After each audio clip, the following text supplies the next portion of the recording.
especial acerca de la Semana Santa. Bienvenidos una vez más a la Iglesia Calvary Chapel Arequipa, donde estudiamos la Biblia versículo por versículo, capítulo por capítulo. Pero en esta semana, que es la Semana Santa, queremos hacer un estudio cronológico. Normalmente hacemos el estudio inductivo, pero hoy vamos a hacer un estudio cronológico. ¿Qué hizo Jesús un día martes como hoy antes de ir a la cruz? Así que bienvenidos y vamos a disfrutar. Hoy hay mucho para hacer, así que siéntense cómodos, porque anteriormente el día sábado hizo 5 eventos, 5 pasos, el domingo, el lunes también, pero hoy día tenemos 25. Así que, primero, los discípulos preguntan sobre la higuera que se secó. Eso lo hizo el Señor ayer. Entonces, encontramos esta referencia en Mateo 21, 20 al 22 y Marcos 11, 20, 26 nos dice que fue un día después. O sea, no es algo como que en Mateo pareciera que fue inmediato, pero es un día después sucede esto. Y lo que está queriendo decir cuando ellos regresan, Jesús les dice, ustedes tengan fe. Si tú le dijeras a este monte, échate al mar, ¿saben? Se echaría. ¿Y de qué estaba hablando? De ese tipo de super fe que están hablando hoy día muchos por ahí, por la radio y la televisión. No, básicamente el monte que señala es el monte de los olivos y se podía ver el mar muerto y era un dicho rabino que se tenía por mucho tiempo, según la tradición en el Antiguo Testamento, que era la entrada de los gentiles al templo. A partir de ahora Jesús se va a volver más directo. Sus palabras van a ser más fuertes acerca de los fariseos, los saduceos, los herodianos, pero también acerca de los gentiles que hoy van a tener la oportunidad. Es el momento, es los días finales. Y les dice que todo lo que ustedes pidan, creyendo, lo recibirán. Otra vez llegamos al punto, esa es la fe súper poderosa. Mire, la fe, recuerda, no es un cheque en blanco para los seguidores de Jesús. Cuando Jesús dice todo, significa aquello que está dentro de su voluntad. Porque no podemos agarrar un texto y sacarlo fuera del contexto. Necesitamos ver las epístolas, toda la Biblia, el Antiguo y el Nuevo Testamento. Santiago dice que muchas veces no reciben las personas lo que piden porque piden mal y piden para sus deseos egoístas. Así es que, recuerda, no se puede pedir cualquier cosa, cualquier capricho. Y yo diría, ¿no? Ay de nosotros si el Señor nos haría caso a todo lo que le hemos pedido. Yo mismo miro mi vida, le he pedido a veces cosas absurdas y tontas, que si el Señor me lo hubiera dado, de repente no hubiera estado aquí hoy enseñando su palabra. Por eso, la fe no es un cheque en blanco, sino cuando dice todo en mi nombre, creyendo lo recibiréis, es aquello que lo representa a Él, aquello que es su voluntad. Obviamente que la oración es para que la voluntad de Dios sea hecha aquí en la tierra. Así que la fe no es un cheque en blanco para los seguidores de Jesús. Y hoy en medio de esta crisis, en medio de esta pandemia, ¿sabes? La fe no te inmuniza, pero en medio de la crisis te estabiliza. Vuelvo a repetir. No es que si yo tengo fe, el virus no me va a dar. Tristemente, escucho noticias y estoy orando por mis amigos en Europa, alrededor del mundo, que han sido contagiados por este virus. Ya 2 pastores han muerto en Estados Unidos. Y me contaron la historia de un pastor en África que cree que la fe es un cheque en blanco, que ha creído esta falsa doctrina, esta pseudo-teología de lo que es fe y prosperidad. Y en África este hombre muy famoso ha dicho, yo voy a ir a Wuhan, voy a ir a China, y en China voy a reprender, declarar, decretar y romper el virus, voy a decretar que no avance. Ha regresado a África y está contagiado, porque la fe no te inmuniza. Pero entonces, ¿qué hace? En medio de las crisis, te estabiliza, porque tú puedes confiar en medio de tu situación difícil, en el Señor, que Él tiene el control de tu vida. Él es tu Salvador. Él prometió que estaría contigo en valles de sombras de muerte. Él no dijo, yo te voy a librar del valle de la sombra de la muerte. No, yo voy a estar contigo. El Señor es así. Pero a veces este tipo de pensamiento, ¿no? ¿Qué diríamos? Hasta doctrina evangélica, entre comillas, positivista. Mira, no te va a agarrar, tú eres el esto, tú eres lo otro, tú eres el campeón, tú eres bla, bla, bla. A veces nos cuesta entender realmente que estamos en un mundo sumergido por el pecado. La creación gime el día que va a llegar. Y si hoy, hermano, hermana, escuchas noticias, recuerda, en medio de la crisis, la fe te estabiliza. Número 2, tengo que avanzar. Los fariseos preguntan sobre la fuente de su autoridad. Y entonces le pregunta, y esto está en Mateo 21, 23, 27. Miren, copien esos textos porque no podemos leer todo. Marcos 11, 27, 33 y Lucas 20, 18. Y Juan le responde, porque ellos le preguntan, ¿con qué autoridad haces esto? Y le dice, mire, ¿sabes?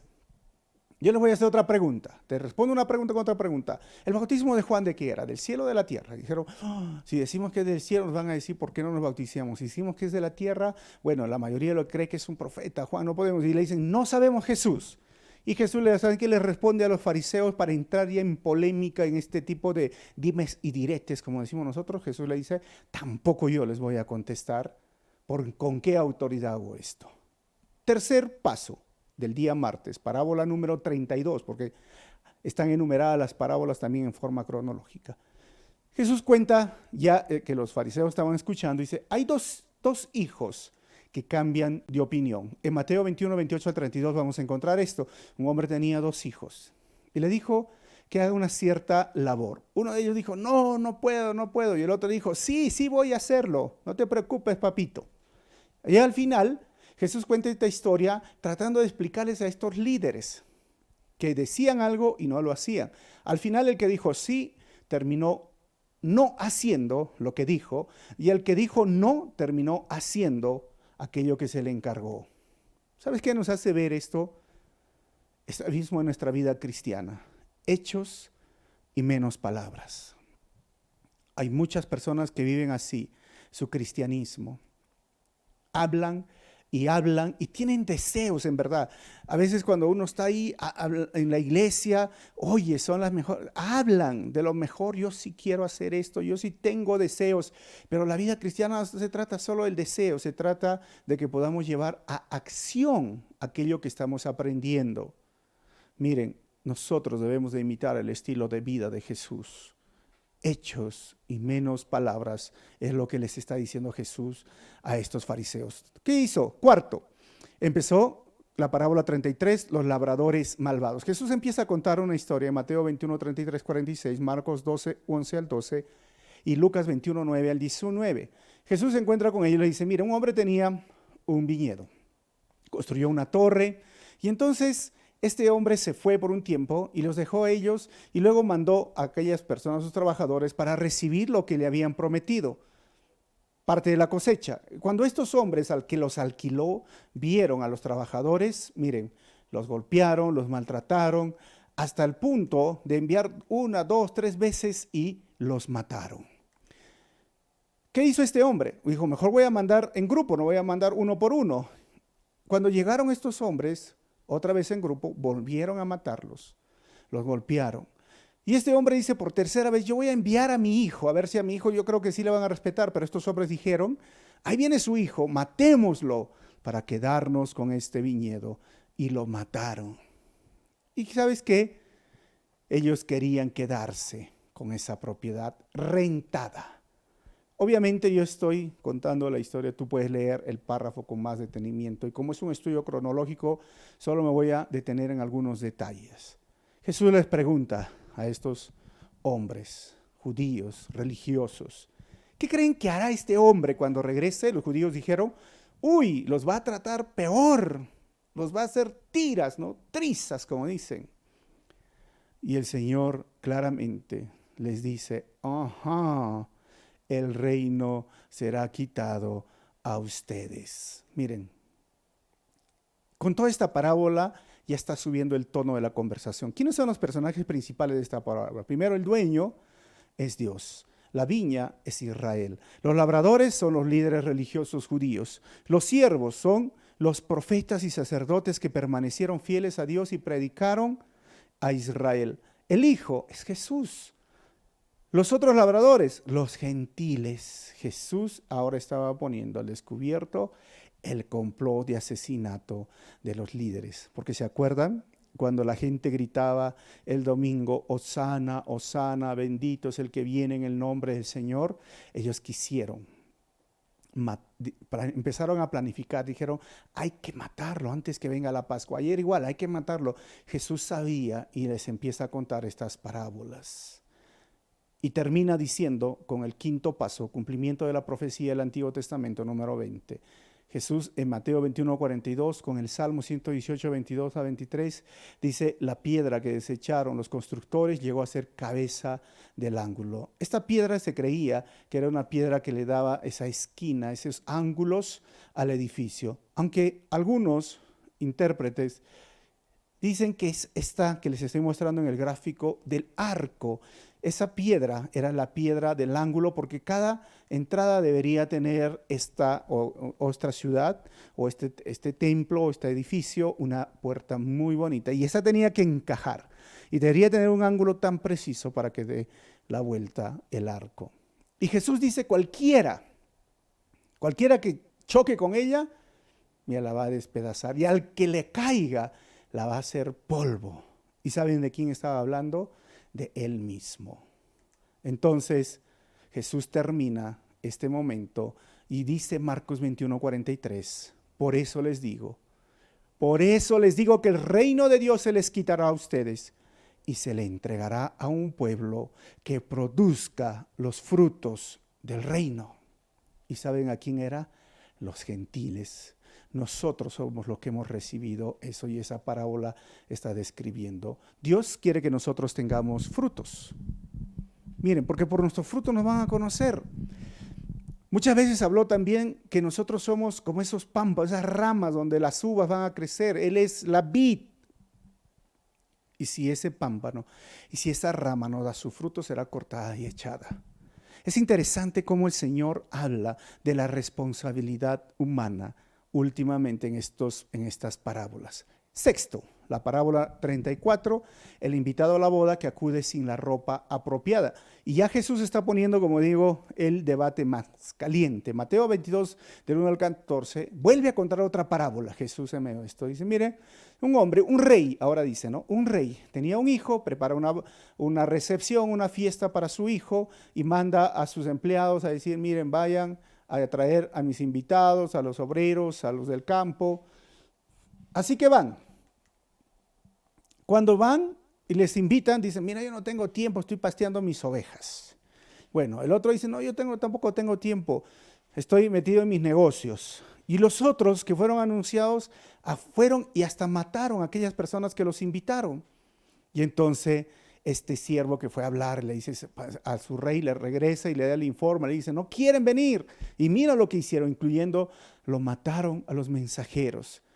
Jesús sigue contando, dice, este rey se enojó, miren, fue contra esta ciudad, la atacó, la incendió, la destruyó, todo esto lo hizo. Y ahora este rey dijo, hay mucha comida, ya preparé todo para la recepción. Y le dice a su siervo, entonces corre por el camino, trae buenos y malos. ¿Quiénes eran esos? Los gentiles. Los otros eran los judíos, obviamente. Y entonces va este siervo sobre buenos y malos y va a traer, y luego empieza la fiesta, y normalmente dice que se acostumbraba en ese contexto darles un vestido nuevo, una ropa nueva para que estén en la fiesta. Pero dice que en ese momento encuentra un hombre con la ropa incorrecta, inadecuada para la fiesta, o sea, no se había cambiado las ropas. Y el Señor dice, ¿qué va a hacer este rey? Agárrenlo a este hombre que no tiene la ropa adecuada y échenlo afuera. Y está hablando del lago de fuego, hermanos, del infierno. Allí será el crujir de dientes. Lo echan al lago, al fuego. Miren, ¿y qué quiere decir esto el Señor? Les estaba contando otra vez a estos líderes. Obviamente que estaba hablando del quererse justificar o declararse justo por sus obras. Y por eso dice Mateo 22:14, porque muchos son los invitados, pero pocos los escogidos. ¿Sabes? Yo pienso que el infierno estará lleno de buenas personas con muy buenas excusas. Va a estar lleno de esas personas que dicen que soy buena persona, yo no le hago mal a nadie. De esas personas que dicen, yo sí estoy dando comida al más necesitado, pero que no han reconocido a Jesucristo como su Señor y Salvador, que no se han rendido, que no se han humillado ante el señorío de Cristo, que no han nacido de nuevo, que no le han pedido perdón por sus pecados, porque somos salvos por la fe, no por las obras. Tú y yo somos salvos por la fe y no por las obras. Y aquel que se declare justo, que piense que es justo, que piense que es bueno y piensa que no necesita de Dios y no necesita la salvación, será como ese hombre que lo sacaron porque no tenía la ropa adecuada. El único que puede darnos vestiduras nuevas es Jesucristo. Por eso Pablo dijo, tomen, vístanse con esa ropa de esa nueva naturaleza dada en Cristo. Así que recuerda, si tú te consideras que no haces mal y rechazas el sacrificio que hizo Jesús en la cruz, si tú te consideras que eres buena persona y no has nacido de nuevo, si tú te consideras que eres una persona que ayuda o que es fiel y esta semana sí me voy a portar bien, pero sigues con pecado y no has reconocido tu pecado, no te has arrepentido de tu pecado y no has reconocido a Jesucristo como tu Señor y Salvador, igual, no hay excusas. Serás sacado y serás echado. Número 7, Jesús responde a preguntas de los fariseos y herodianos relacionadas con el pago de impuestos al emperador romano. Como Jesús ya los iba entrando, como decimos nosotros, a confrontarlos o al choque, ¿no? Empezaba ya el debate, se calentaba en Mateo 22, 15, 22, Marcos 12, 13 al 17 y Lucas 20, del 20 al 26 empieza Jesús. Estos hombres están en el debate, vienen donde Jesús y le dice, maestro, tenemos una pregunta. ¿Y estos quiénes eran? Los herodianos, fariseos y herodianos. Los fariseos, ¿quiénes eran? En un grupo religioso, ellos se oponían a la ocupación romana en Palestina. En cambio, los herodianos, hermanos, eran un partido político judío que apoyaba a Herodes Antipas y su política era instituido por Roma. Entonces, ya era una cuestión política, querían agarrarlo, como decirle, ¿no? Querían confrontarlo o encontrar una debilidad en Jesús y les surge una pregunta. ¿Está bien dar impuestos al emperador? Ahí empieza el debate. ¿Qué hace Jesús? Jesús responde y le dice, dame una moneda. ¿De quién está impresa o puesta esta moneda? ¿Quién es este rostro? Y todos dijeron, del César. ¿Y qué dijo Jesús? Den al César lo que es del César y den a Dios lo que es de Dios. Y eso calmó todo el debate y ellos se quedaron enojados porque nos querían hacerle caer a Jesús y ellos se cayeron más bien de trompa, como dicen en algunos lugares, se fueron de cara. No podía agarrarlo o confrontarlo al Señor. Sí, Jesús siempre mostró un respeto a las autoridades políticas. Por eso en Primera de Pedro, los discípulos también, cuando Pedro escribe capítulo 2, versículo 17, dice, den a todos el debido respeto. Amen a los hermanos, teman a Dios, respeten al rey. Y ellos deberían de dar a Dios y deberían de dar al gobierno. Y dar al gobierno hoy es dar de nuestros impuestos. Y hay que ser, todo cristiano debe de pagar sus impuestos y no evadir impuestos. Pero ¿cuánto yo voy a dar a Dios? Miren, yo tengo un ejemplo sencillo. Yo tengo una sugerencia, 70, 20, 10. ¿Qué significa? Si yo gano 1,000, debería 700 soles ahorrar, 700 soles debería de gastar y acostumbrarme con este estilo de vida con 700 soles. Y debería ahorrar 200 soles. Porque es el 20%, porque 100 soles es del Señor. Y esa es una forma en dar a Dios lo que es de Dios y dar al César lo que es del César. Es una décima parte. Es algo que nosotros debemos de acostumbrarnos siempre a dar de todo lo que nosotros hemos recibido. Jesús siempre nos mostró que es bueno dar y es mejor dar que recibir, y hay que dar para su obra y para su reino. Y más adelante va a reforzar este tema. Octavo, los saduceos liberales le preguntan acerca de la resurrección. Ahora ya estaban todos, herodianos, fariseos, y los saduceos eran, ya les dije ayer, ese grupo liberal. Y ellos no creían en la resurrección. Le dicen: Jesús, tenemos otra pregunta para ti. Mateo 22, 23 al 33, Marcos 12, 18, 27 y Lucas 20, 27 al 40 narran estos eventos de diferentes perspectivas. Miren, le dicen: un hombre tenía una mujer, se casó, y luego se murió, y bueno, como dice la ley, se tiene que casar con el hermano, y así pasó 1, 2, 3, 4, 5. Yo te pregunto, Jesús, ¿de quién es esposo de ella en el cielo?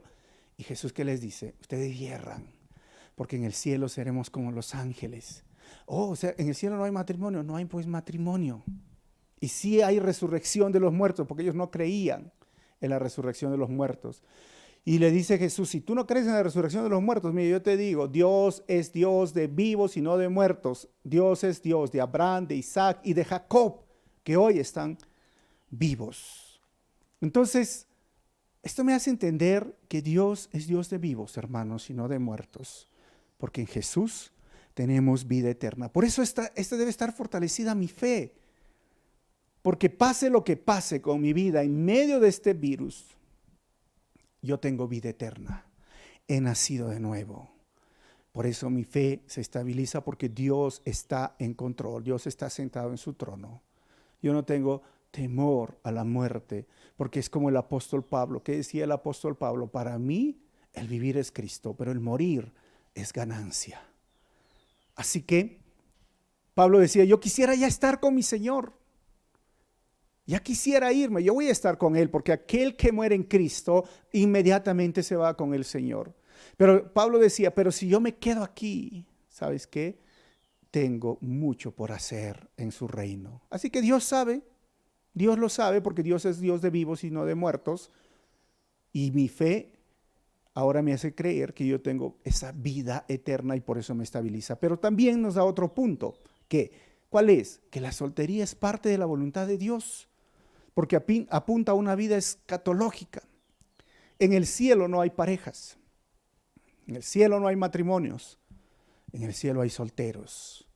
Porque por ahí hay algunas personas que le dicen: no, ya se te está yendo el último vagón del tren, el último coche del tren, cásate. Y algunos dicen: no estás completo, no estás completa si no te casas. ¿Quién te dijo esto? Jesús fue soltero, Pablo fue soltero, hay muchos que fueron solteros.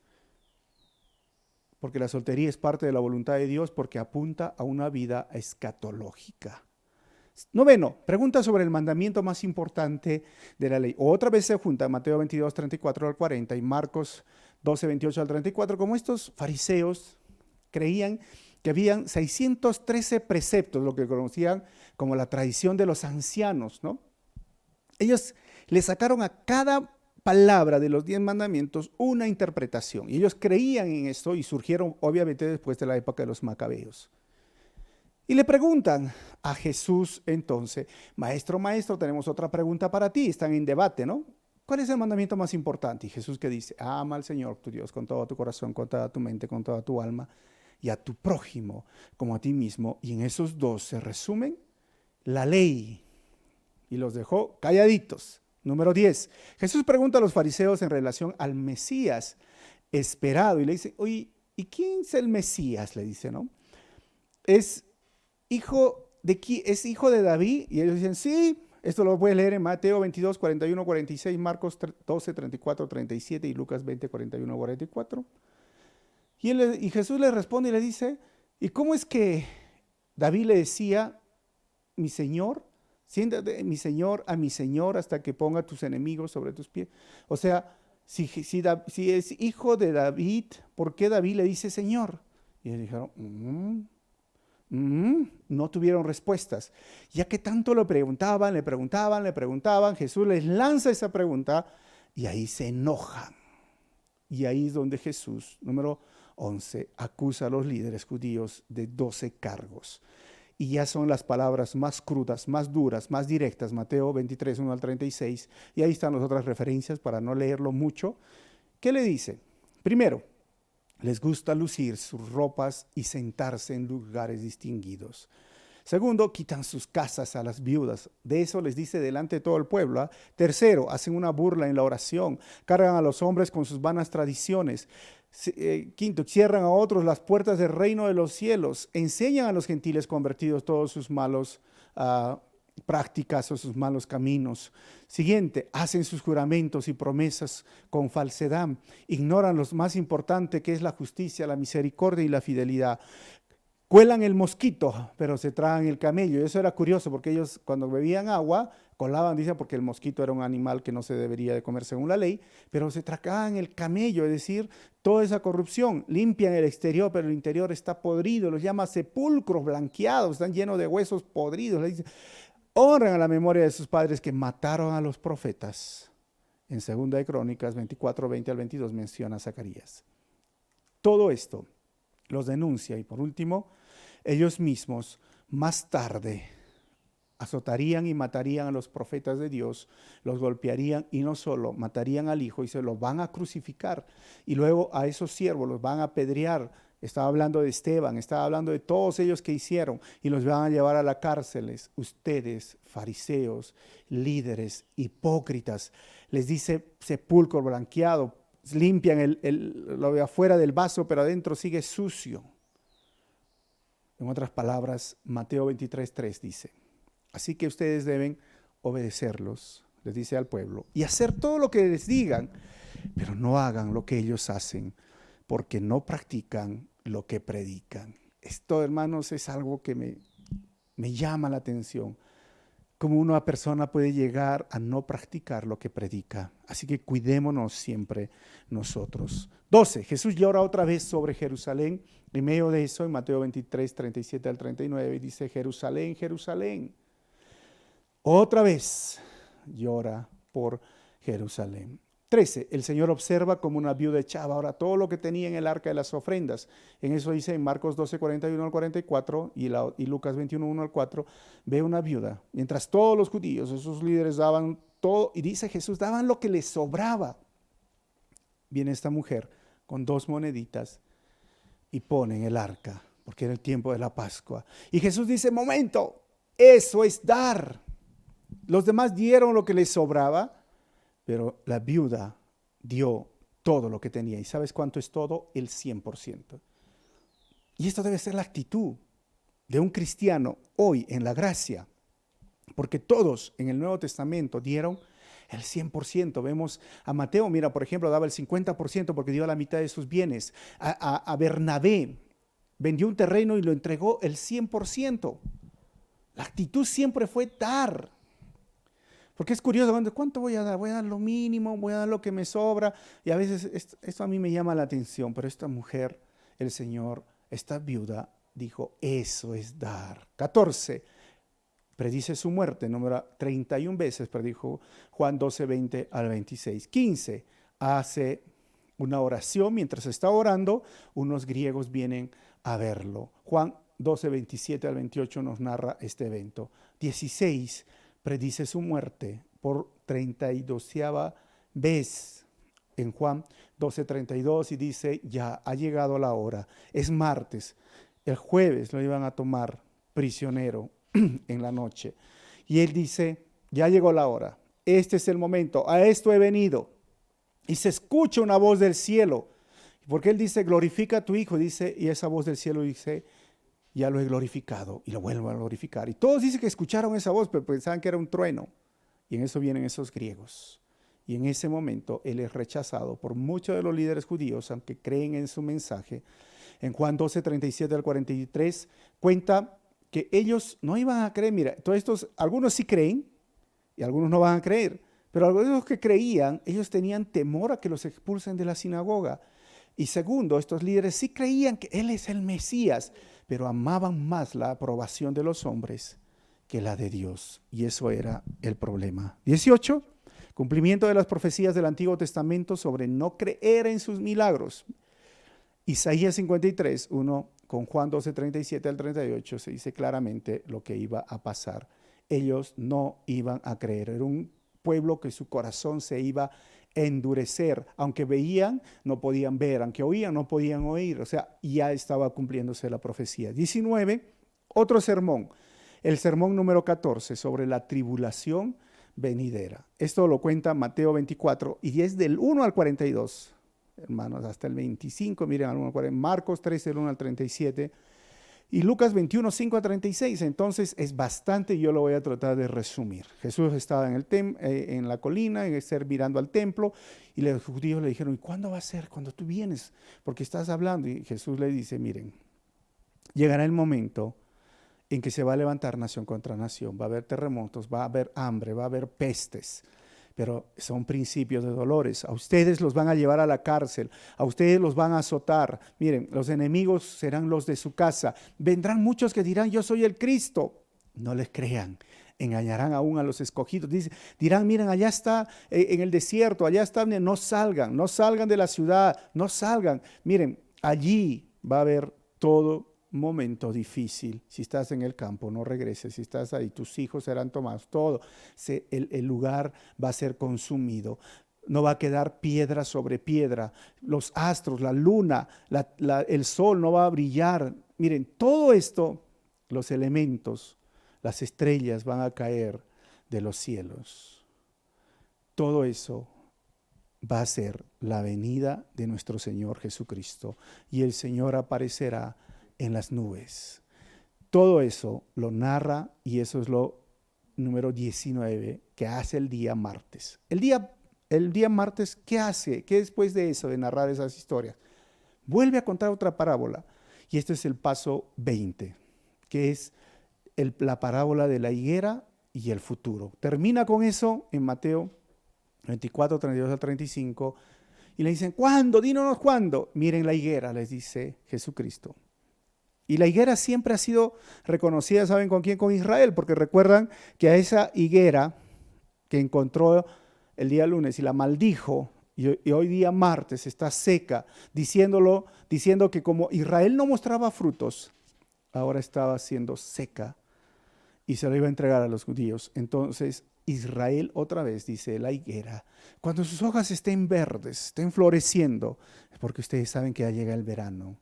Israel. ¿Te imaginas que el año 1948, después del año 70 que fueron expulsados, y de ahí fueron vagando por todo el mundo, y si este sermón hubiera sido hace 100 años, nadie hubiera creído que Israel iba a volver a florecer como una nación? Han pasado 70 años y un poco más. ¿Y sabes qué? Israel tiene el segundo lugar en ser un país que ha florecido. Su economía es muy alta. Si tú miras Israel, cuando estés allá, es un pueblo pequeñito. Si conoces el Perú, es más pequeño que Ica, que todo el departamento de Ica. Pero la cantidad de premios Nobel que tienen. Y ojo, por ahí hay rumores, noticias, porque a veces hay que creer y no creer esas noticias, pero que ya están haciendo experimentos, que ya tienen la vacuna para este virus. Imagínense. Por eso hay que estar despiertos. Israel iba a florecer, a reverdecer. Sus hojas iban a reverdecer. El desierto, el año 48, si tú miras las fotos, era desierto. Hoy es verde. Todo el desierto ha florecido. 21, parábola número 36. Cuando el Señor dice, ya la venida está cerca, le dicen, ¿cómo va a ser? Cuéntanos más, los discípulos.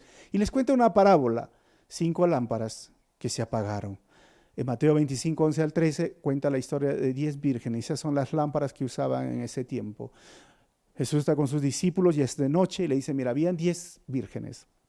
Y estaban esperando al esposo. Y 5 de ellas se habían preparado y 5 de ellas no. Pero el esposo podía llegar a cualquier hora.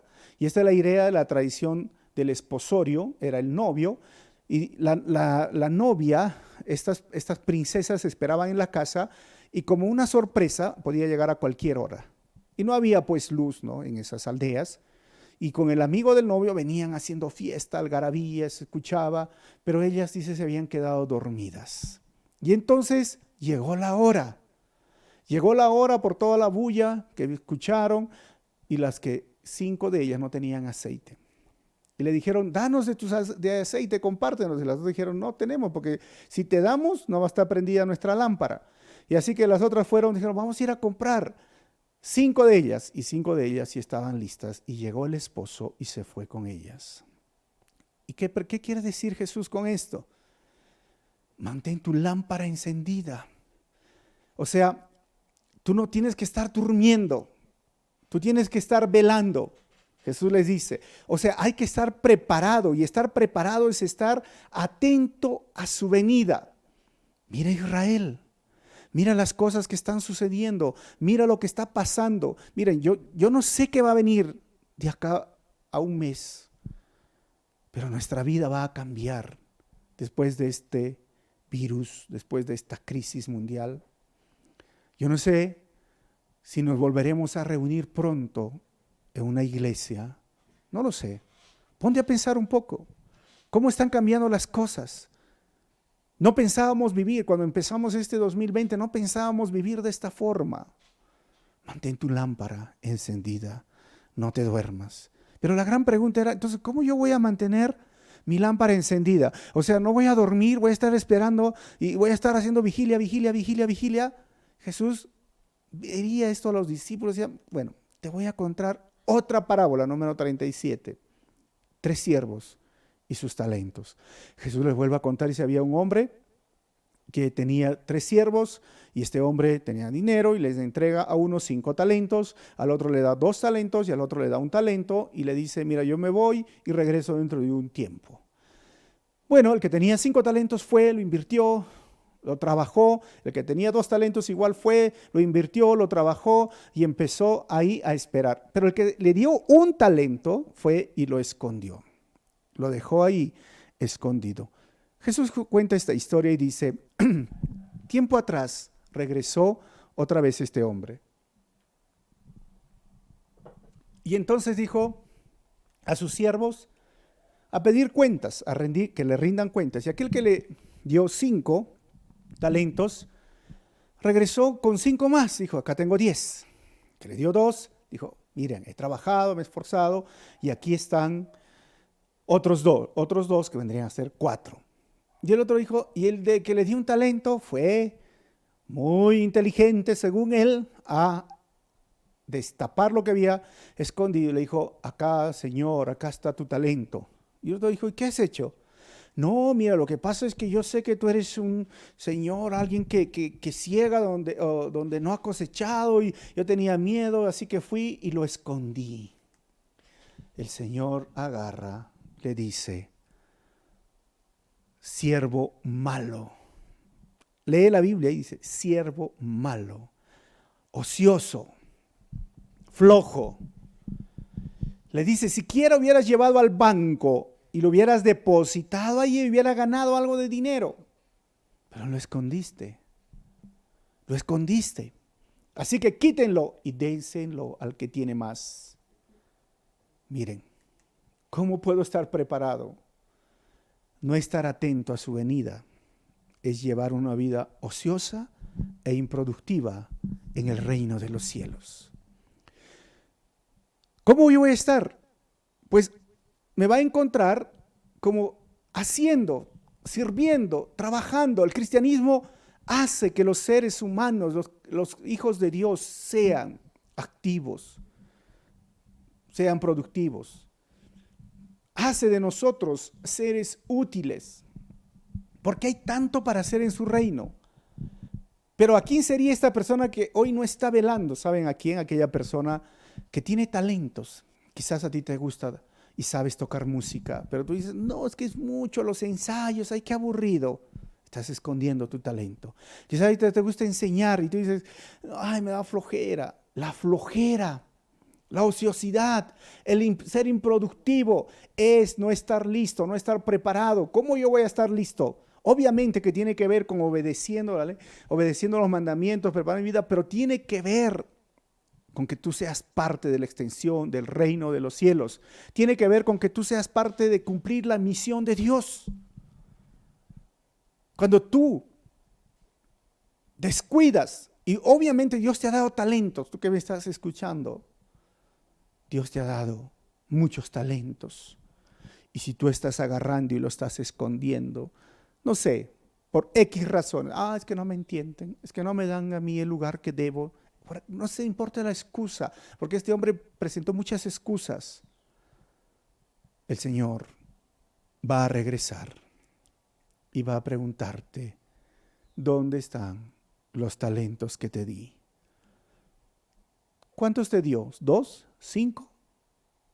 A mí el Señor me dio talento, digo, yo quiero ser eficiente, estar ahí, atento, atento, atento, y esa es la forma de esperar la venida del Señor. 23, ya estoy terminando. Parábola 38, la separación de las ovejas y de los cabritos, y eso lo narra en Mateo 25, 31 al 46, donde narra que llegará el día en que el Hijo del Hombre venga. Cuando Él venga, cuando Él regrese, miren, a la izquierda pondrá a los cabritos y a la derecha a las ovejas o los corderitos.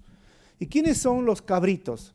Pues Jesús dice, mira, me vieron hambriento, sediento, me vieron ahí sin ropa y no me dieron de comer. Y ustedes irán al lago, al castigo de fuego.